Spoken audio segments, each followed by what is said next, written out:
Welcome everyone to IME's free GAMSAT webinar number 6 for this series. So it's the first of the year. I guess the holiday period is now over, and I know a lot of you would have had a fantastic holiday because I think it's the first holiday period in a few years now that hasn't been impacted too much by COVID restrictions. I'm sure all of you would have had a fantastic time during the break. Thanks for joining, Noah. We're just about to start the session now, just in time. This is our first session for the year. I hope you're all ready and settled for, I guess, the first exam coming up in 5 weeks now. And I guess if you do want to discuss your previous GAMSAT scores, your prospects for entry, I mean, GAMSAT applications are going to open soon. You are welcome to contact me for a private consult, free, confidential, so you don't have to worry. That's something if you'd like to do after this session, just email me, let me know, and we can discuss moving forward in 2023 for 2024 entry. Again, so I'm Hassan. I'm the lecturer here at the Institute of Medical Education. I have a background in university teaching. I was at the University of Sydney before coming up here a few years ago. I've got a background in medical research, cancer research, so about 5-6 years in university education. So a lot of the courses and programs that have been developed here at the Institute by doctors, by clinicians, by educators, world-class educators. So a lot of the content we're giving you now is as up-to-date as it's going to get for GAMSAT, UCAT, interviews, all that sort of thing. So at least you'll be confident in knowing that the content we're going to give you is definitely beneficial for your study. So today's session, we will focus on tabular and graphical analysis, just to ease you back into the GAMSAT prep, because again, it is about a month away. And we're going to go through some eye-catching stimuli. So today's theme is obviously going to be something more visual. I need my glasses for these ones because I'm clearly visually impaired, but hopefully you guys have your eyes working, your glasses on today. Also, this is the 6th webinar of the series. If you want to access the previous ones, there's 5 other ones or other free material. I'll go through the next slide, but we do have free material for you to access on our website at imemedical.com. On YouTube, if you search at IME Medical. So we've got a whole bunch of free material, answers to ACER practice exams, our own questions with answers, and there's a whole bunch over there if you want more cool material to help you prepare for GAMSAT.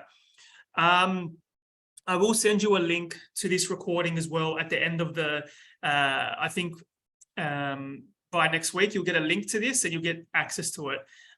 So in saying that, again, you can find out all our other material, courses, programs. We do offer courses and programs for your study. We do have a essentials program you could enroll yourself into, because there is 5 weeks until the exam. You can access our webinars and stuff like that. If you go on our website, you can go through there. If you search Institute of Medical Education, Facebook, YouTube, LinkedIn, you name it, you can find all our free material, exams. We're here to help you. I mean, especially during this time when interest rates, inflations, everything's through the roof. So we're trying to give you as much help as possible, depending, I guess, on your budget. So a lot of this material is free to give you an idea to prepare for your GAMSAT. If you go on at IME on Instagram and at IME Medical on TikTok, there's a lot more material, and it's a bit fun there as well, where I let my proverbial hair down, and it's a bit fun. So might as well start with today's session. So we're going to look at, as they've been, as we structured them in the past, we go through a section 1 topic and a section 3 topic. First, we're going to go through section 1, sociocultural issues in visual form. So we've got a table and a image. And then finally, we're going to go through some physics of sound question. Because we have gone through a lot of mathematical physics in the past, I'll try to make sure I made sure this one wasn't as mathematical, but it does require you to analyze a graph and do it in a way where you can extract as much information as possible. So that's what we've got structured today. And also at the end, if you have any questions, you can ask and we can have some sort of group discussion together. So section 1, sociocultural issues in visual form. So I've got here this table that depicts fruit intake for adult Australians across various remote and socioeconomic areas in 2017, 2018. So I got it from the Australian Institute of Health and Wellbeing. So this was from the Australian Bureau of Statistics as well. So this data you have here is true. It's not doctored, it's not fake. And it paints a picture about the diets of Australians during this time. I won't go through any analysis. Obviously, we'll go through that after the question. But it says here that poor diet is often the main cause of diminished health in Australia. And to combat this, the federal government has set national dietary guidelines to support the optimal nutritional outcomes for the population. And we've got a question here for those playing along at home who are watching the recording. So we've got this question. We have a second question here. It's an image that was published in a scientific journal, Applied Physiology in 1987, and it explores the eating habits of humans. You've got it here, it's titled One Form of Intemperance. If you actually read, you can actually just go on Google. I mean, not those playing along now. Let's just save it until after we answer the question. But you can actually find this journal, Applied Physiology, and this exact book. I've actually read it. It's insane how medicine in the last 120 years has progressed from what they've had to what we have today. But it's also crazy how similar what they knew back then is astonishing. There was just so much information that they had available, because a lot of people just assume that society these days is just smarter than the previous society, and fair enough because of technology advancements. But back then in 1890s, in the 19th century, they knew a lot about medicine. If you do want to have a read of it, it's called Applied Physiology. It's by Frank Overton. You can find it on Google. I'm sure you can find a PDF and read it. So it's pretty cool. So what I'll do is I'm just going to open up a poll here. So I'll launch the poll, and the way we've done this in the past is, so the GAMSAT section 1, for those who haven't sat it, or for those who have sat it before would know, in 2023, the exam is going to be similar, the same as 2022. So you're going to have 62 questions in 100 minutes for section 1, which means you have about a minute and a half per question. So what I'll do is I'll give you a minute and a half to answer the first question, and a minute and a half to answer the second question, and then we can reconvene and then discuss your answers. But I've got a poll over here for those in the session today. So just to make sure that I guess you can answer answer the options available, and you can. The good thing is, hi Rani, we've got a new member. Good thing that you've joined, Rani. So we're just about to go through the first question, so we haven't started yet. But the good thing about this poll, when I launch it, is nobody knows your answer. I don't know who's answered. Your peers don't know who's answered. So just answer and we'll go through it together. So it's as anonymous as it's going to get. So don't worry, Rani. You're just in time. We're about to start now. So I'm going to start the poll. So I'll give you a minute 30 for the first question, a minute 30 for the second.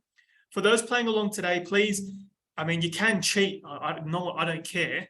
But it's about your learning, because I'm not here to fact check you or do anything like that. The whole point of today is just to give you an idea. So I'm just going to get my phone. So a minute 30. So I'll do 3 minutes altogether. And your time starts now.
I'll give you an extra 10 seconds for this one, and then we'll go on to the next one. So we've got 10 more seconds, and then we'll move on to the next one.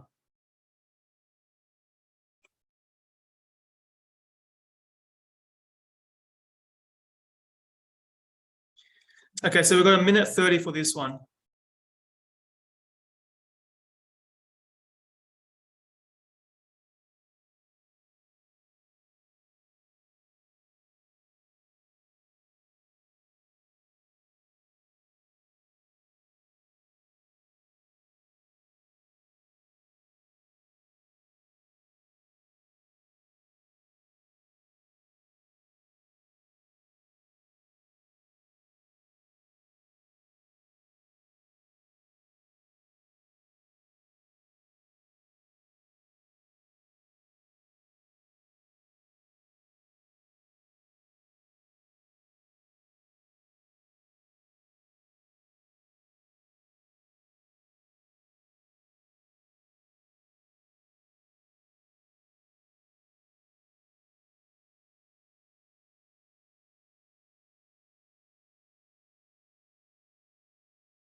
We've got about 20 seconds left. There's one more person who needs to put their answers in, and then we can move on. Okay.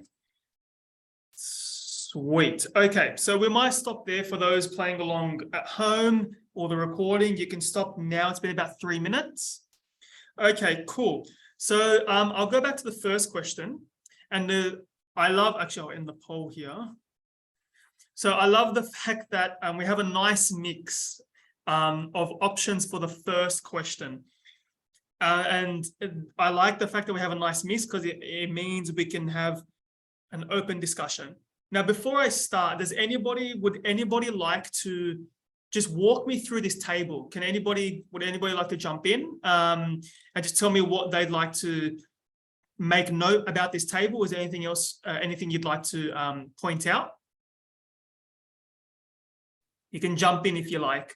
You can say anything you like. Is there anything about the table that caught your eye? Any tricks that you noticed about this table?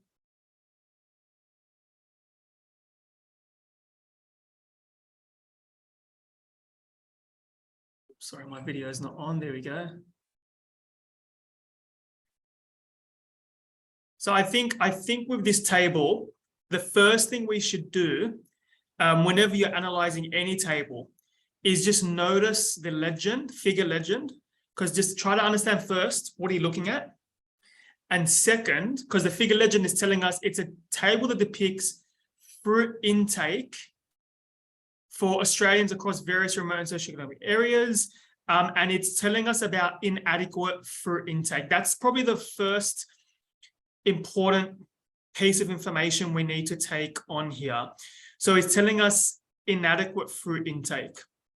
So when you look at the, I guess the axes here, it's inadequate fruit intake. It's not telling you who's having adequate fruit intake, so don't get confused. So the reason why it's important we know that is because of the percentages here we have on the side. So when it says something like 35% of this group has inadequate fruit intake, it's telling you therefore that 65% of this group has adequate fruit intake. So try to think of it that way. And also note that it's been subdivided into age group, remoteness, and socioeconomic areas by sex. So male, female, and I guess average persons. But you also have here the average for the ages. So don't get confused here. So that's the first thing you should be doing before you dive into this. Just take a note. With practice, it comes to look at tables and extract as much information as you can quite quickly. And also, it's probably important to know, I mean, it wasn't necessary for this question. I could have designed a question about confidence interval, but that's for another time. But does anybody know what confidence interval means? Would anyone like to tell me, or you can put in a chat box or let me know? So if it says 95% confidence interval, what does that mean? The stats. I know not many people like stats.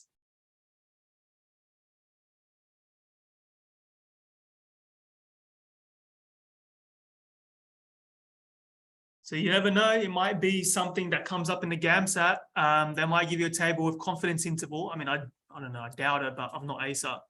But I mean, the easiest way to look at confidence interval, if it says 95% confidence interval, it means there's a 5% chance of being wrong within this range. So there's a 5% chance that this is an incorrect assumption. So that's pretty much what it means. If it was a 85% confidence interval, it means that there's a 15% chance you're wrong, or 90. You usually see 90, 95, 99% confidence intervals. Those are the powerful ones. But just keep that in mind, because if you are looking at a table, statistics could be important here, because they might put p-values and you might have to analyze significance of students' t-tests or ANOVAs or whatever. Not likely in section 1, probably section 3, but you never know. So just keep that in mind. Stats is a question that a lot of people dislike, but it's something to think about. So now that we've kind of understood that, there are a few trends we just have to keep in mind here. Let's just read the question first. It says, according to the data presented in table 1, fruit inadequacy for the average Australian adult in 2017 and 18. So it says here, average Australian adult. So keep in mind, when it says average, we're looking at the, well, in this instance, average over here is going to be, say, that's average, that's average, that's average. For the average Australian, for persons. So we can assume these are the averages as well for the persons. And this here too. So you just have to orientate yourself about what it means by the average Australian adult. We represent men and women, but it's looking for the average persons. But then the questions ask, okay, so it's option A, B, C, or D. We have a nice mix here. So no one selected A. So we've got B, C, D as options. So one of them is correct. A is incorrect. Let's go through it together. So does anybody want to tell me, why is A incorrect? You can jump in. Why do you think A? Because you all clearly didn't pick A. So I think in terms of preparation, trying to pick off the answer that's incorrect. We've got a chat box here. Just got a comment here from Labib. 95% sure that all values fall within that range. Kind of, but I guess for confidence interval, it's pretty much there's a 95% chance that you're correct. That's the idea. And yes, there's a 95% chance you're sure that the answer falls within this range. That is correct, Labib. So Noah, so for option A, we've got, so why is A incorrect? Decrease of increasing age, remoteness, and socioeconomic status. Noah says it increases remoteness, but not decreases. So we've got remoteness here. So it increases rather than decreases. So let's have a look. So let's just take a look at what's happening here with the table. So we can see decrease with increasing age. So we can see with increasing age, the inadequacy is decreasing, which is correct. Remoteness, you can see the inadequacy is increasing, because you can see as we go down, the number's going up, which is correct. Socioeconomic status is decreasing. So technically speaking, this is a correct statement if remoteness was removed. So yes, that is correct, Noah. So that's why A is incorrect. So B says the average Australian adult in 2017-18 was greater than that of the individual males aged between 25 to 34. So we've got this here. And let's just go to the graph, part of the graph where it says 25 to 34. But it's saying specifically for males. So which value is bigger, this value or this value? So clearly, the average the fruit inadequacy, for the average Australian was less than the fruit inadequacy for the male between 25 to 34. So he says greater, it should be less. So that's why B is incorrect. Now it's between C and D. The poll shows here, we had quite a number of you between C and D. Now, does anybody want to explain to me why they picked either C or D? So why do you think you're correct? And by the way, it's anonymous. I don't know who picked what, and no one's going to know. I guess no one knows who you are. So if you want to jump the gun, tell me why you think it's C or D.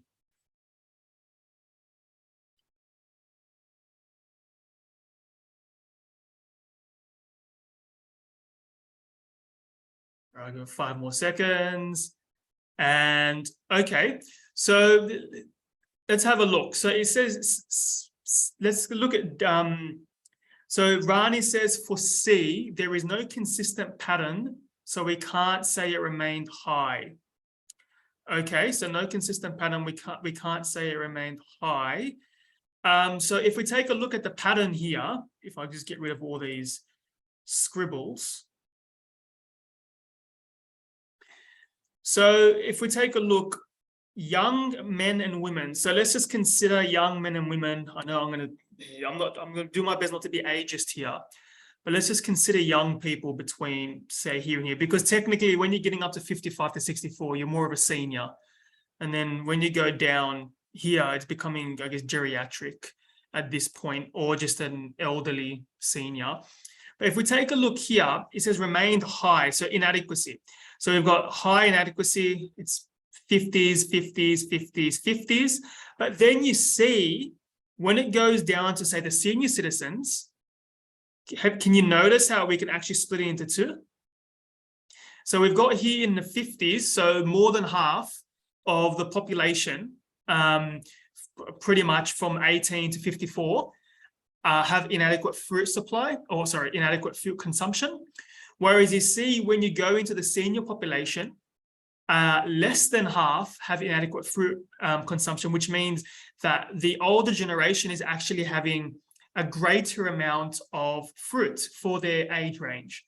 So technically C is a correct statement because there is consistency for the young population compared to the elderly population. Now, in isolation, you could argue that in isolation that C could be right or wrong, unless we take a look at all the other options.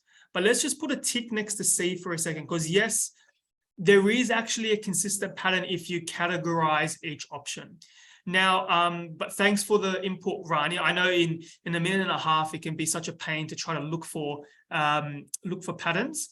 But in this instance, that's GAMSAT though. You have to look for patterns in the GAMSAT. So this is one pattern. Now we've got an answer for from Catherine, which says for D, the reason why D is incorrect. So D is wrong because men of high socioeconomic status is 49.5. Yep. This value is higher, not lower, than women of low socioeconomic status, which is 48.5. That's correct. So this is why D, higher, is incorrect. I mean, so we've pretty much cancelled off A, B, and D, which means we're left with C. Based on process of elimination, we're left with C. Now, if you just looked at C in isolation, you'd be 50-50 on the fence. But because A, B, and D are all incorrect options, C has to be correct. Now, in GAMSAT, you get these sorts of questions. I've always said this to those sitting the GAMSAT the first time. Remember, in multiple choice questions, there's a 75% chance you're going to pick the incorrect answer. That's if you guess. Let's just assume you're guessing. 75% chance you're going to pick the incorrect answer, which means one strategy you can use is look for the incorrect answer because you're more likely to knock that off. If you knock off 2 incorrect answers, you're left with 2 options, which means you have a 50% chance of getting the correct answer. Whereas let's just say you're looking for the right answer, there's only 1 out of 4 that's correct. You have a 25% chance of getting the correct answer if you look for the correct answer. So try to flip your thinking. look for the incorrect answers like what we just did here. Look, it takes practice to do this, but with practice, you can knock off the incorrect one straight away and be like, okay, I'm left with 2 options, so I've got a 50% chance. Now, getting back to D as well, the reason why I included this question is because I think it's incredible that men, no matter their socioeconomic status, are just not having enough fruit in their diet compared to women of all socioeconomic statuses. So it looks like men, I mean, this is something for the Australian Bureau of Statistics to look into. Clearly, men's diets are just poor in terms of fruit intake. So good on you, females, and those who identify as female, I guess, who are eating their fruits because it's good for you. We have a bowel clinic here at the institute, at the clinic next to us, and we get a lot of patients, obviously, for bowel issues, and a lot of the problems stem from lack of fruit intake. So another message to take home is, please, guys, have your fruits. You can have a banana, apple, carrot, also the vegetable, pear every single day. You'll keep the doctor away. So just keep that in mind. Cool. So before we move on to the image of the gentleman who's eating food, is there any other comments we'd like to make about this question? Because I think it's important to note that the reason why I included this is just to give you an idea. When you get presented with a question with a lot of information, you just got to make sure you read the legends carefully. So me personally, if you get presented with this in the exam, the first thing I go to is the figure legend or the table legend, the information provided to you in the table here, and I go to the titles just to orientate myself. The information could mean anything. Just orientate yourself before you dive into the data, because looking at numbers, you can confuse yourself. And we've got a statement here from Rani, read the options correctly as well. That's correct. So another thing that in section 1, ASA loves to do is they love to word questions to trick you. So comprehension comes with time. It comes with practice. You're not going to become a literary god overnight. It comes with practice, with reading. And you've got 5 weeks left until the GAMSAT.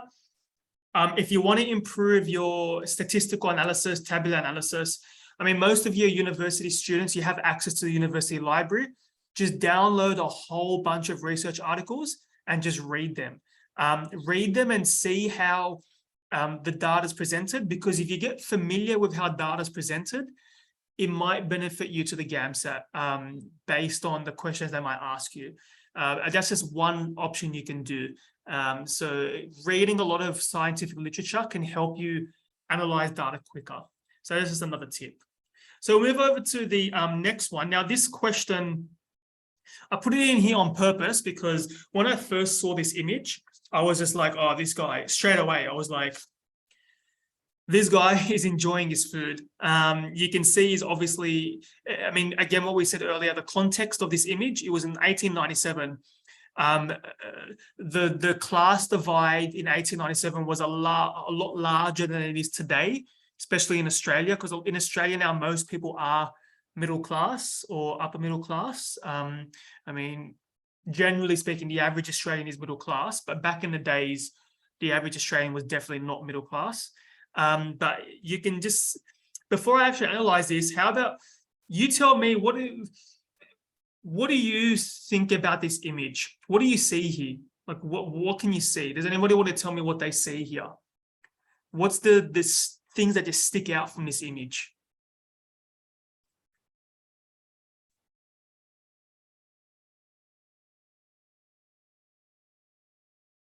Because I think most of you got the correct answer.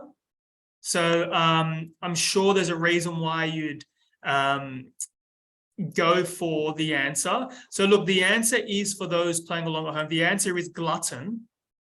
But there's a reason why it's glutton and not gourmand. And there's obviously a reason why it's not apathy or an abstemious person. So I think for those who are playing along at home, with images, is there anything, I mean, if you want, you can put it in the chat. with imagery, so we've got a comment here.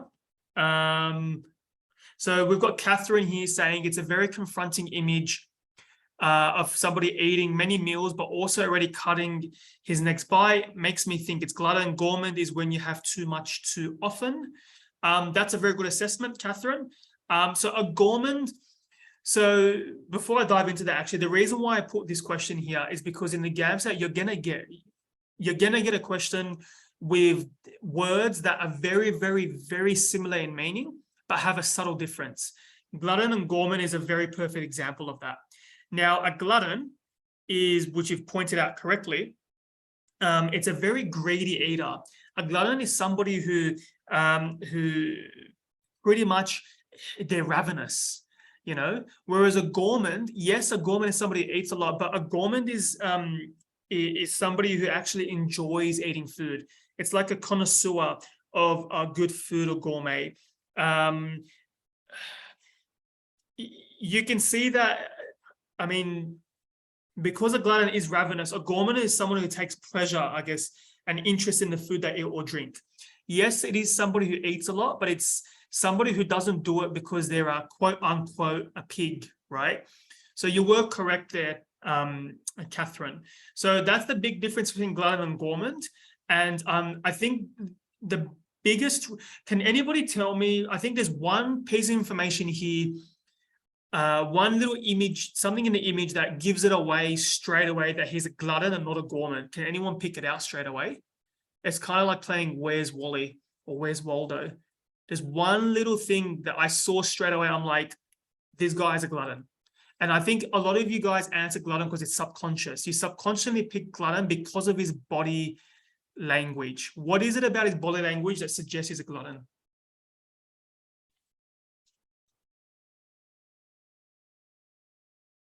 Give you a couple of seconds. So let's have a look. Looking away from the food. That is correct. So Labib, you're 100% correct. Look at his eyes. Would a gourmand look away from the food they're enjoying? No. A gourmand would actually be looking at his food and he'd be enjoying it. He'd be, I guess, not stuffing himself with more food. And I mean, he's got 1, 2, 3, what's that? 4, almost 5, 6 pieces of food in front of him.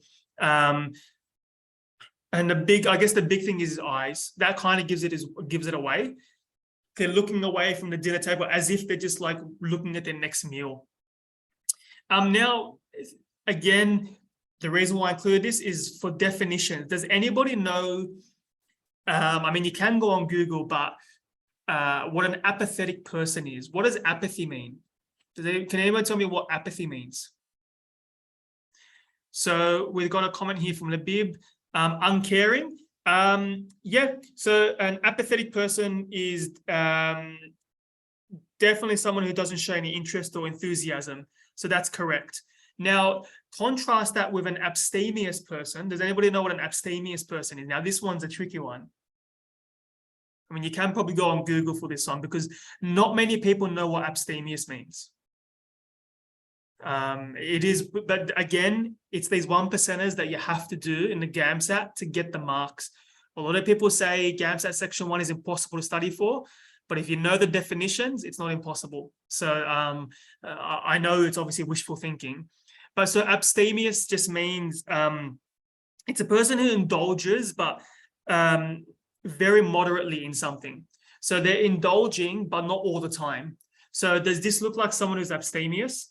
Not really. This looks like a seasoned professional who indulges in food all the time. So apathetic and abstemious are pretty much opposites of each other. But you can see how glutton, gourmand, apathy, abstemious, they're kind of similar, but they're different. And they're different in subtle, I guess, definitions. Now, I've said this before in the past. Actually, there's one other word as well. It gives it away in the title. If you actually looked at the title, where I said earlier, always look at the title. Intemperance. Does anybody know what intemperance means? That's another definition. So if you knew what intemperance means, you probably could have answered this question like that as well.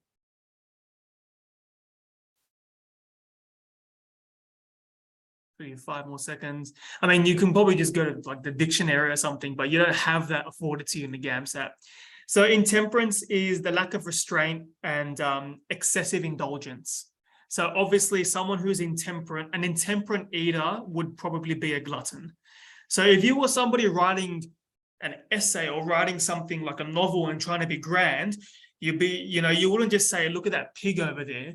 You'd be very, very, it's like the 1500s when they used to write very romantic novels, and, writing back in those days was beautiful. It'd be like, you wouldn't say that this person's a pig. You'd be like, he's an intemperate eater.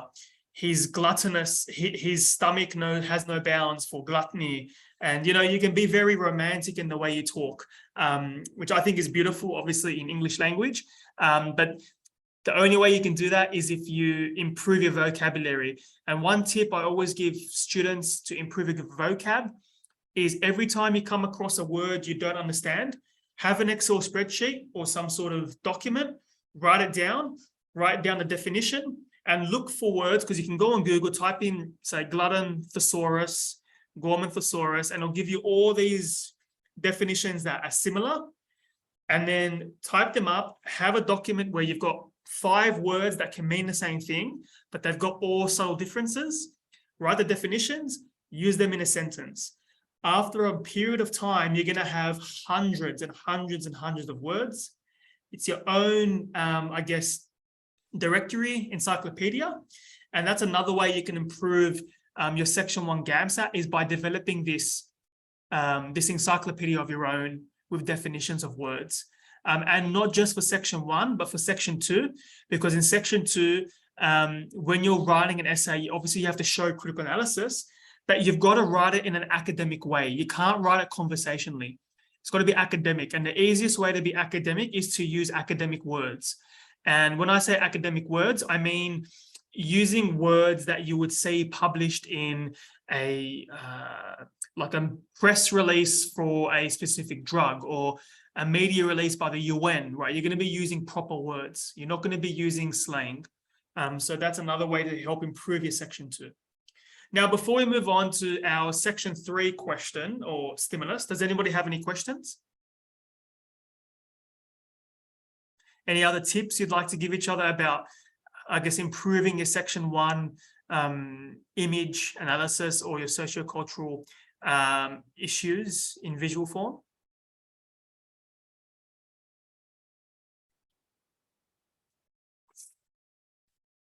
Okay, cool. So just for those of you interested as well, you can have a read of this book, in Applied Physiology by Frank Overton. It is pretty interesting to see the world of medicine back in the 19th century. I had a good chuckle at some of the things. I read a page in there that they were telling people about, if you had a snake bite, just suck the venom out of the bite. But I mean, that's funny today, but I mean, it wasn't until recently that was actually a thing though. But there's a lot of quirky mediations and treatments they used to have back then if you want a good laugh. So if we go to the next slide. So Section 3, physics of sound.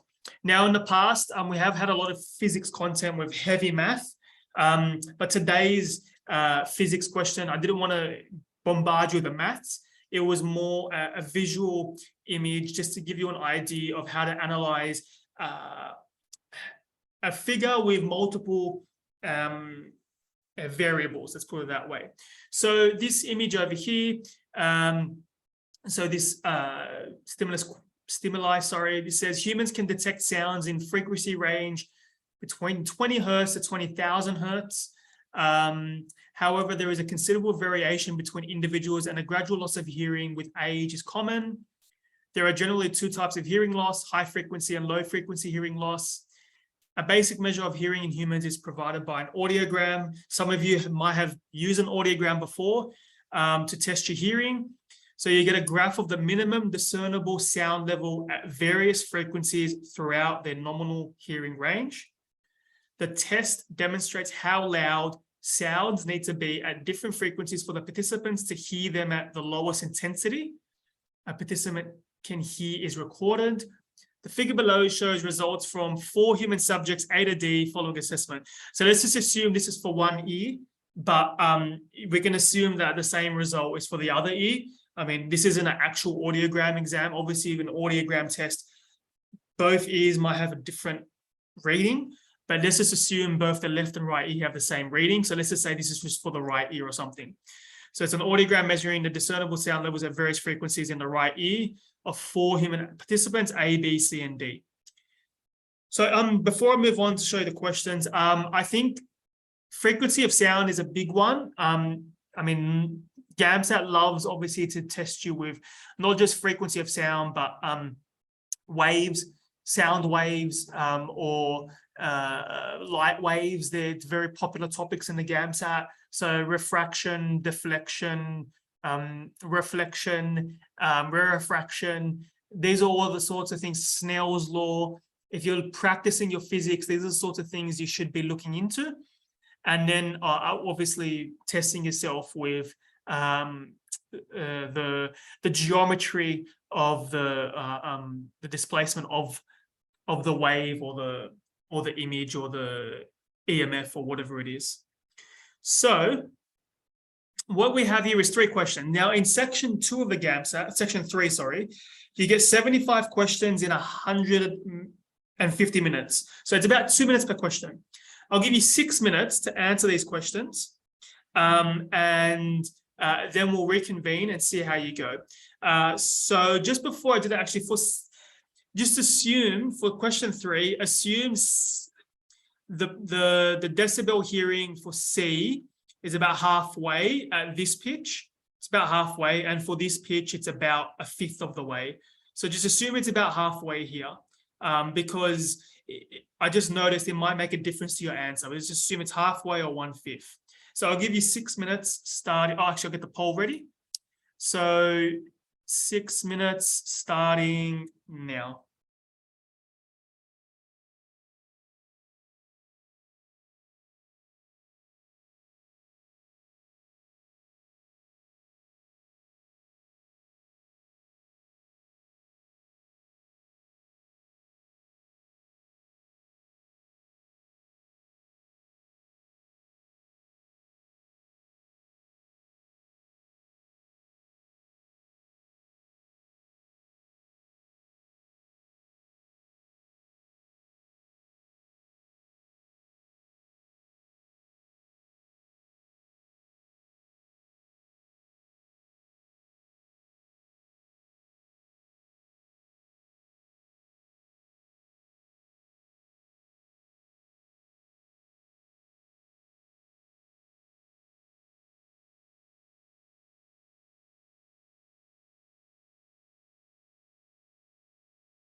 Halfway there, we've got 3 more minutes.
Okay, all of you guys have answered, all guys and girls have answered. So what I'll do is we've got a minute left. For those playing along at home, you can give yourself another minute if you just pause the screen. But since everybody's answered, we might as well go through the answers now. So again, I like seeing, I'll probably just end the poll. Again, I love seeing variation in your answers because it means we've got lots to discuss. So before I dive in, would anybody like to walk me through this audiogram report or this image of the result from the audiogram for the 4 participants? Does anybody want to walk me through here what they think this graph is telling us? Keep in mind, it says here an audiogram measures the minimum detectable sound level at various frequencies in the ear. So keep that in mind. That's the trick. I think that's the trick of this question. It's testing the point at which the participants can hear the sound and whether or not there needs to be gain introduced so they can be able to hear the sound.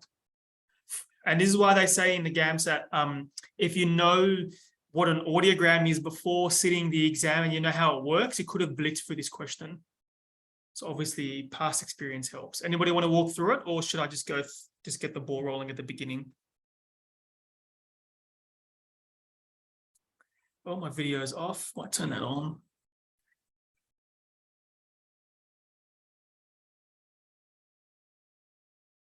Okay, so when looking at an audiogram image, so just think of it this way. If you're someone who's never seen an audiogram, why does it exist? It's obviously in hearing, it's a hearing measurement to assess people's hearings, which means you know that they're going to try to see if you can hear sounds. So if you think about it logically then, if I'm playing a pitch at 250 hertz, so that's a pretty low pitch. So if you're somebody who's big in music and audio engineering, you know that a low pitch is like a bass sound. It's like the wob wob sound, right? So it's very, very low in pitch, which means it has a very long wavelength, which means it can travel farther distances. So these are the sorts of things that should be going through your head. There's a lot of animals that communicate in a low pitch, or it's not ultrasound, it's infrasound. There's animals like elephants, they can communicate in infrasound, it's going to say correctly. So that's sound below pretty much what we can hear. The good thing is there's lots of reports that actually suggest that elephants use infrasound via the ground to communicate with other elephants like 30, 40, 50 kilometers away to tell them about poachers. So humans, we can't detect that sound because it's in the ground. but because it's a low pitch, very, very low pitch sound, it can travel long distances because it has a large wavelength. So if you want to read up on it, you can, but the idea is, I digress, 250 low pitch, and then you've got a frequency 8,000 is high pitch. So human voice is about 2,000 to 4,000 hertz. High pitch up here, you're getting towards, the cymbals, and you're getting towards the percussion instruments, like, for example, a hi-hat or a cymbal, that sound, and when you listen to music, that's in the higher pitch. So obviously, if you have a background in audio engineering, it will help you there. But you can see here, hearing level in decibels means the gain. So usually when you see this, it means the gain. So when we say gain, it means we're increasing the loudness of the sound. So if we're looking at this graph here, it's telling us that at 250 pitch, candidates A, B, C, and D.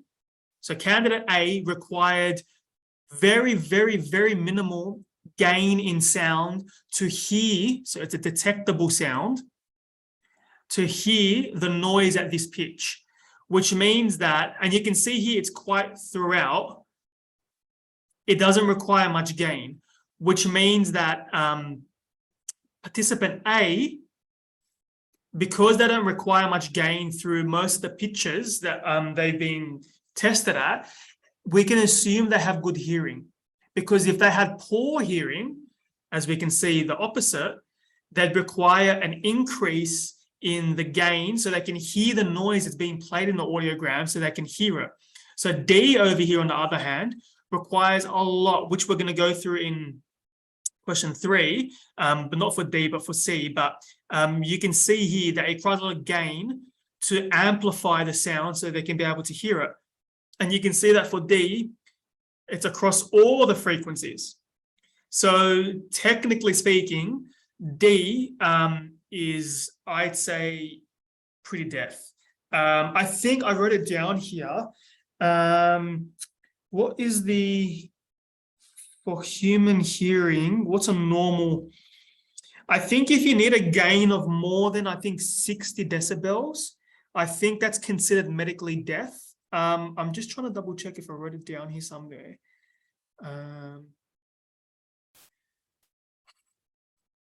No, I didn't, but I think it's about that much. You can look it up online. But that's A and D. Let's just go through the first question then. And just based on that knowledge, I haven't went through B and C, but based on that knowledge, can anyone walk me through why they picked the answer? So you all confidently said C and D is incorrect. So participant C and D is incorrect. So you all confidently said that's incorrect, which is true. Now we have a nice mix between A, B, and C. Can anyone tell me why they chose options A, B, or C? So I'll give you a couple of seconds to tell me why. Just got in my ear now, I got in my head the song by Supermode, Tell Me Why. If you don't know what that song is, just look it up. Supermode, Tell Me Why. I think it's Sebastian Ingrosso and the other guys from Swedish House Mafia. I digress, but let's see what you guys think. Tell me why. Okay, so let's go through which one is obviously, so as the question says, which participants are exhibiting high frequency hearing loss? So if we're exhibiting high frequency hearing loss, it means that, so high frequency, so we obviously straight away you should note that high frequency is this region here. So hearing loss in high frequency. So can anyone tell me, if you have poor hearing in this range, would I have to increase the sound so you can hear it or decrease it? If you can't hear something on the radio, what do you usually do? Do you put the volume up or down? Increase, that's correct. Labib, correct. So if you can't hear anything on the radio, you put the volume up. So in this instance then, if we're putting the volume up, the reason why this is a trick as well is because the graph is drawn opposite to what you're used to. You're used to seeing the graph going from 0 to 120, but it's drawn this way. That's usually how audiograms are depicted if you do look them up on Google or wherever you're reading them, or if you've done one yourself. So that's another trick. So it's telling you that in order for somebody who's got high frequency loss to hear a sound in this pitch, it means they have to increase the gain of the sound in the audiogram so they can hear it. So therefore you can see which ones require it. So you can see D clearly, they had to increase it by 120 decibels to be able to hear the sound. So that's D. And you can see here clearly B. So B and D. Whereas C and A, you can see that they don't require any gain in the high pitch zone to be able to hear the sound. So, but you can see clearly that B and D need to increase or gain or turn up the volume to be able to hear the sound. So that's the idea of an audiogram. So it's telling us that at what point do we have to increase the volume so that we can hear the sound? And by how much of the volume are we increasing it? Which we're going to go through obviously with question 3 as well. So Rani, the vertical axis confuses everything. That's true. And the reason why I showed it this way is because I didn't decide, let me just play with you. This is how audiograms are actually displayed. So if you do want to look up audiograms, and maybe you never know in the GAMSAT, they might chuck an audiogram at you. If they do, thank goodness, because at least you know now. But that's how it is. So you know, therefore, B and D, so the answer is B. The answer is B. B and D have high frequency hearing loss, whereas you can see clearly that C and D have low frequency hearing loss because they require an increase in gain or an increase in the volume to hear the sound. So C and D has low frequency hearing loss, and B and D has high frequency hearing loss, which means D is most likely going to be deaf. Now, I think it's very rare to have C's condition is very rare. It's not often you have low frequency hearing loss. It's a very rare condition. I mean, it's not uncommon, but generally most people have high frequency hearing loss. I mean, obviously with age, your ears just don't work. You can tell probably now that little kids can hear frequencies upper in the 20,000 hertz range, whereas adults, they can get up to the 15, 16,000. So you lose hearing with age, which is normal. But if you feel as though your hearing is going down, or you've got tinnitus, sorry, I can't pronounce that correctly, or ringing in your ears, you might want to go see your GP and get referred to an audiologist, because you never know, hearing is actually very important for your senses. So question 2, now this one, when I put this question in there, we got a nice mix of answers from you guys. So question 2 says, under the optimal conditions and the right training, participant A. So we know now straight up that participant A has good hearing based on that information. So I know a lot of you will change your answer now based on knowing the fact that participant A has good hearing. What is your answer going to be? So I'll just say, because I know a lot of you there's a nice array of answers, but I'm sure now after we went through the explanation, what do you reckon? It's A, B, C, or D? So what do you reckon the answer is?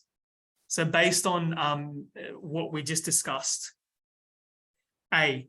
Catherine, that is correct. So the answer is A. So if we go through the options, so Rani, that's correct as well, A. So if we go through the options now, we can see, let's just go from D. So under optimal conditions, the right training, participant A might still struggle to recognize human speech. Now remember, human speech is in this range here. If anything, the candidate who would struggle to recognize human speech is D, because D requires the most gain to hear the noise, which means we've ascertained D is most likely deaf. So that is incorrect. So it's most likely D for this answer.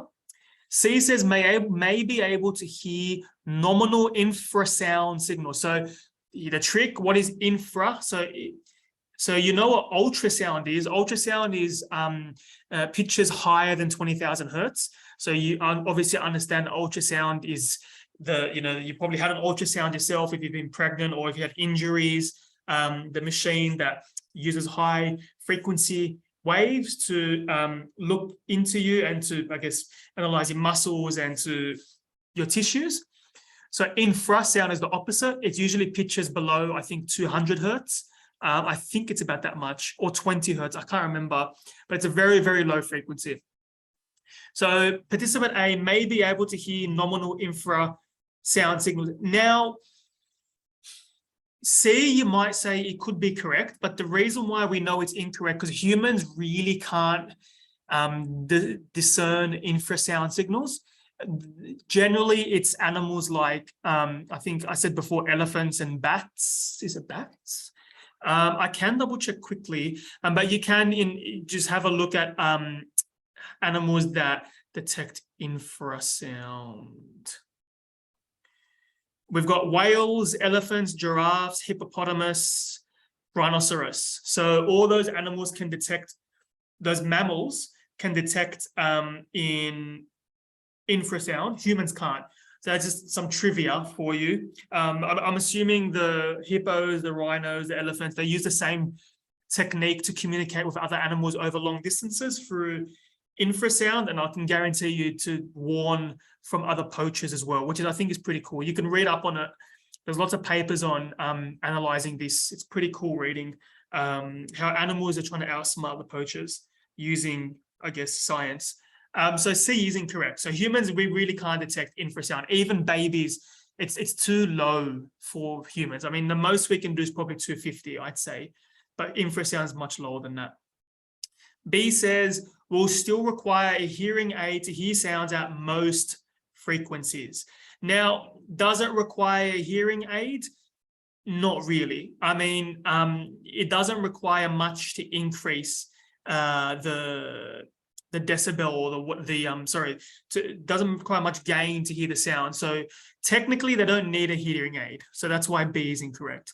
So they when we say should be able to discern the difference in pitch between a bass guitar and a violin, the reason why I picked those two instruments is because obviously bass guitar is going to be low pitch, whereas a violin, it's the more screechy sound. I mean, if it's played correctly, it's not screechy, but it's a more higher, soothing, that sort of, I mean, I was doing like a piccolo there, but it's a much more soothing, higher pitch instrument.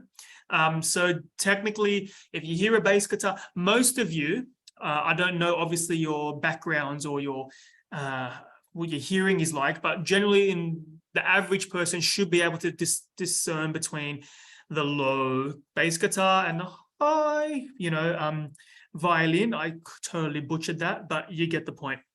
So that's why A is correct. Now, the last one. Now, the reason why at the beginning I said just assume this is halfway is because I noticed that because this involves logarithm, it makes a massive difference if it was halfway or if it wasn't halfway, because it's a log scale. Remember, log scale, the smallest change has a magnitude of difference. But we'll go through the answer together because I think a lot of you had, we had a few options, but does anybody want to tell me what they did? I was just gonna, let me go to the next page. So I've got it here so we can go through it together. So does anybody want to tell me what they did? Because at least here we can pay you the mark for your working out. So you've got this equation here. So dB, so dB equals 10 log 10 IIO. So it's asking which of the following is closest to the factor by which participant C multiplies the intensity of a 250 hertz sound in the hearing test. So if you're looking at the test, we're looking at participant C, 250, and they're multiplying it over here. So let's assume it's halfway. So to give it away, it's 60 decibels. So they have to amplify the sound. So participant C has to amplify the sound by 60 decibels to be able to hear it in the test. And this is why they've got a low frequency hearing loss, and you'll see once we actually show you the value as to why you can tell, because the logarithmic scale, how bad the hearing actually is once we actually convert it to the intensities. I'll give you a couple of seconds if you want to try. I mean, it is a lot of log rules, but I mean, I can go through it because I understand log is definitely something that a lot of people struggle with.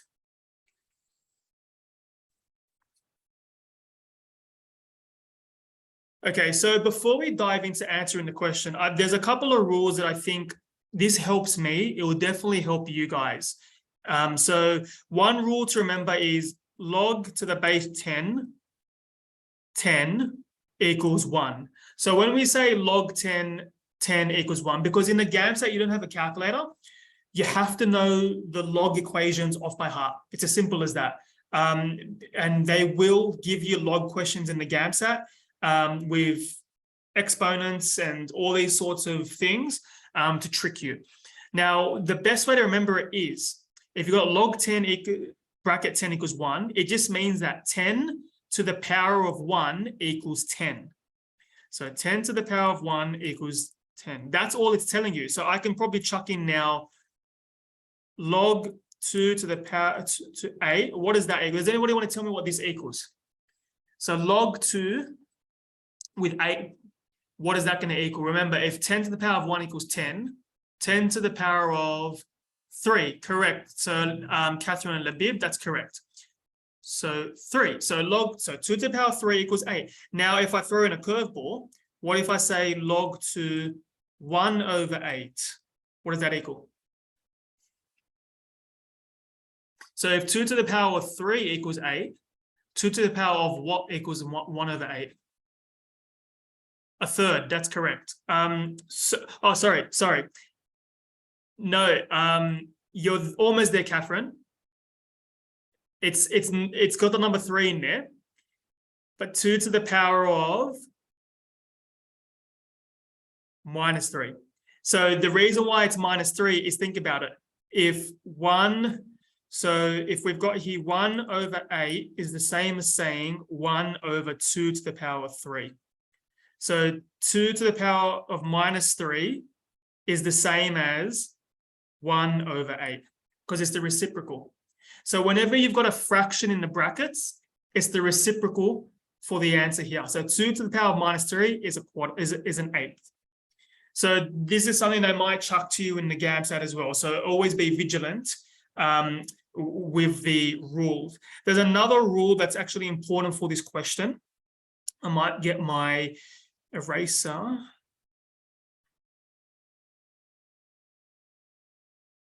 So relearning log rules is important because I'm telling you, there hasn't been an exam. I mean, obviously there's exams that do and don't, but ASA likes asking questions in the GAMSAT that they know is going to trick students, and log rules is a big one because it's an easy way because logs are easy to do math with without a calculator if you actually know the rules. That's why they like asking the questions. So if you're ever going to be asked, say log, so if you ever get anything like, say, log x, it's always assumed it's log 10. So just keep that in mind in the GAMSAT, but they will tell you it's log 10. Another rule is if you have log ax equals x, so that's a rule. So what we mean here is, let's just use 10. So log 10 bracket 10 to the power of 6 is the same as, which equals 6. So can you see how log a to the power of x equals x? It's the same principle here.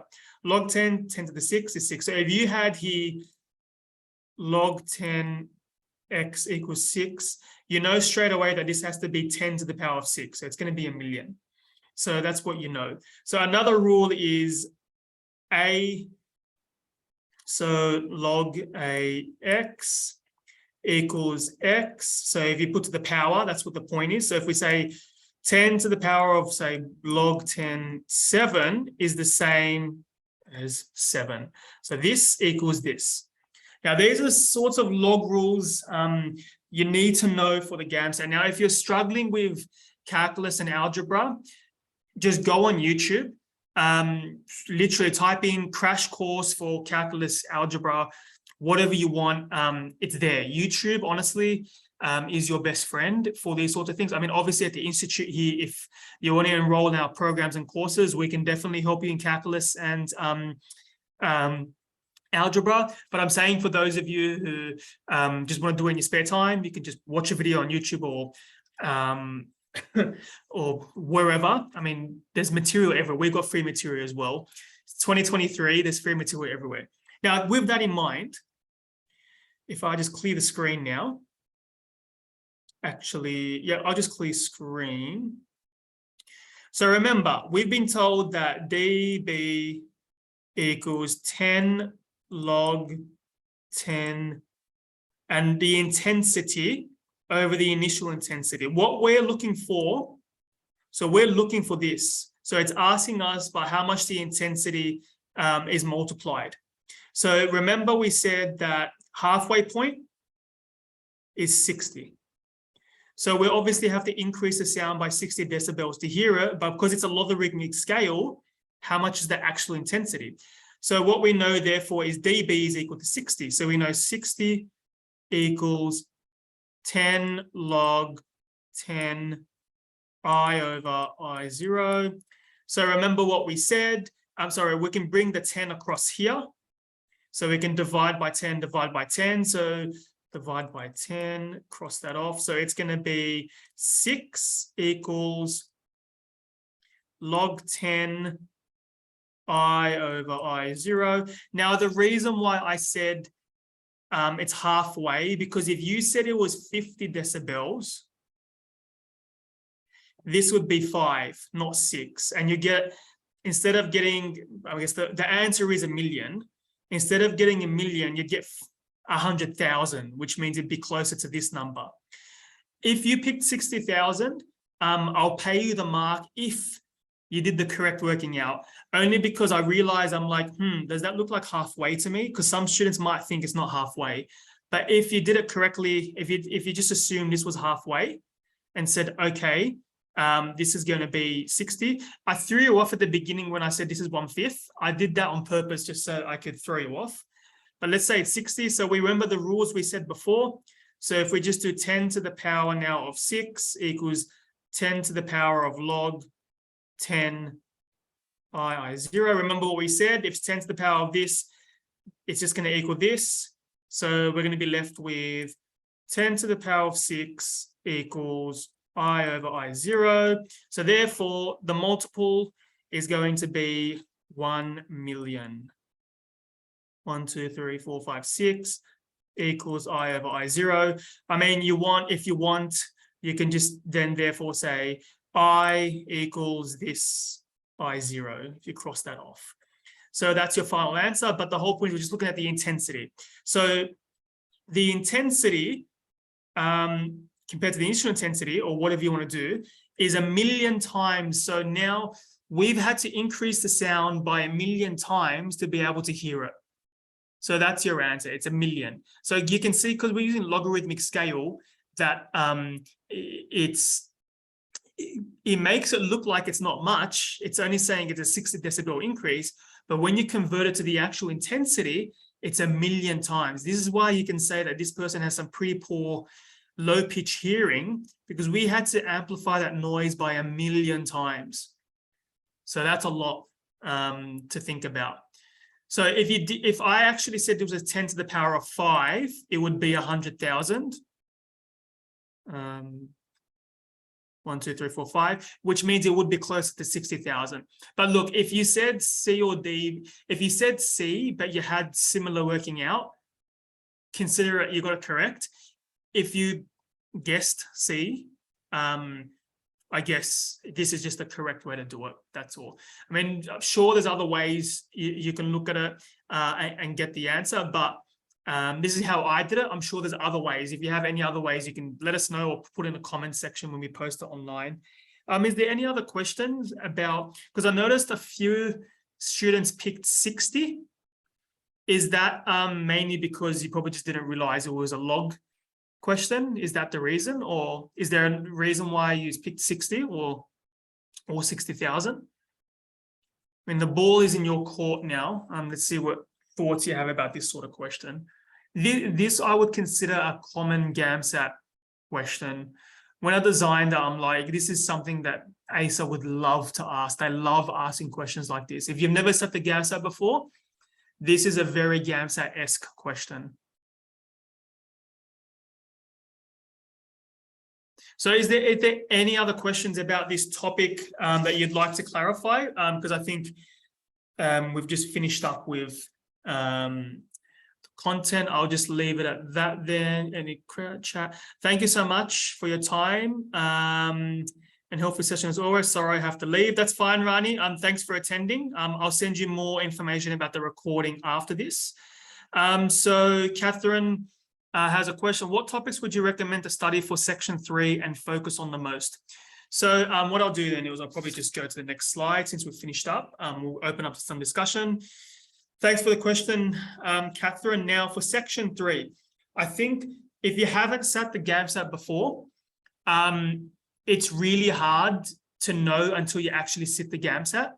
But whenever I tell students, let's say you've sat the GAMSAT, I think foundations is the most important thing. So I want you to understand the foundations of chemistry. Start from the beginning. What's an atom? What's a neutron, a proton? Start from there. Work your way up to the electron orbital theory. What's a pi orbital? What's a sigma orbital? Blah, blah, blah, all these sorts of things. Then work your way up to, say, organic chem with the reactions, and go through it until you're comfortable. Don't move to another section until you're comfortable with the old section. But in the past, I know that GAMSAT, it is moving now to more, it is becoming a lot more technical. I mean, in the past, from student feedback, more mathematical, technical. But what I would do is have a study plan. Note that physics, chemistry, biology, they're all linked. Don't study them in isolation. Don't think that chemistry and physics aren't linked. Thermodynamics and physics go hand in hand. So if you can study it by looking at everything as they are linked to each other, you can definitely improve your study. Now, I'll give you an example of what I would do. The sections to focus on most. I would focus on sections 1 that you are not comfortable in. Because in the GAMSAT, I mean, I think ASA doesn't explicitly say that they scale. I think they do actually. They released a paper about 10 years ago stating that obviously certain questions get scaled compared to others based on your performance compared to your peers. What that generally means is a lot of the math and physics, because a lot of students struggle in that section. If you can do well in math and physics, those types of questions, you'll get scaled higher. That's one tip, which means don't put off the study for math and physics until the end. Study them now. If it's difficult, get it down pat now, because if you can get extra marks in the topics that are usually difficult, then you can improve your score. Genetics is a big one as well. A lot of students struggle with genetics. Organic chemistry, obviously, a lot of students struggle with that too. I would have a plan. So you might say, Monday to Friday, I'll do biology and essay writing one day, chemistry and physics the next day. But again, it all depends on your learning level. I'd have to talk to you individually, assess where your level's at and what you need to prepare for. But if you have a study plan, I mean, you can have a chat with us. We can work with you and talk to you about what to focus on the most. But just focus on what you feel as though you're uncomfortable with. That, and don't forget the GAMSAT is not just what you know, it's time management. It's making sure you give yourself, like for section 3, 2 minutes per question. If a 2 minute is up, move to the next question. You've got to give yourself time to answer each question. Do your practice exams now. Don't wait until the end to do your practice exams. Start your practice exams now. Just keep, because if you do practice exams, actively look at your answers and why you got it wrong and why you got it right. Build a database of reasons for why you got questions right and wrong, so that when you come back to your GAMSAT study in a year's time, you've got it all there for you. So technically, just to answer your question there, Catherine, what topics would you recommend to study the most for section 3? And focus, in my experience, they love organic chemistry. I mean, physics, it could be anything.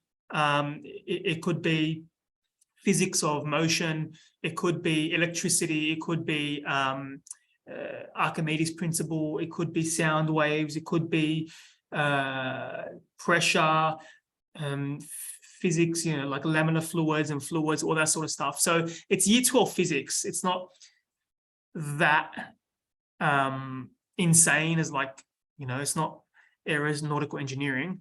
When it comes to biology, I think the big one that throws students off is genetics. So learn your Punnett squares, learn your family trees, learn your Mendelian genetics, and obviously learn how to read Mendelian genetics. Organic chemistry is, everybody knows, and pH, acid-base chemistry is a big one as well.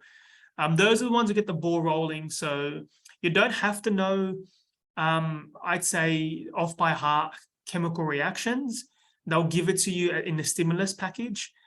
But if you know what a Des-Alder reaction is before you see it in the GAMSAT, it'll make it so much easier to actually answer the question. Obviously, know your stereochemistry, the different types of stereochemistry, Fisher projections, Newman projections, all things organic chem, pH chemistry, acid-base chemistry. There's a whole bunch that they do love to ask. But I mean, there's so much. I'm just going to keep going. I'll just stop there because there is so much. If you would like more information, just contact us. We can definitely give you more information and go through some sort of study plan. But does anybody have any more questions before we sign off today?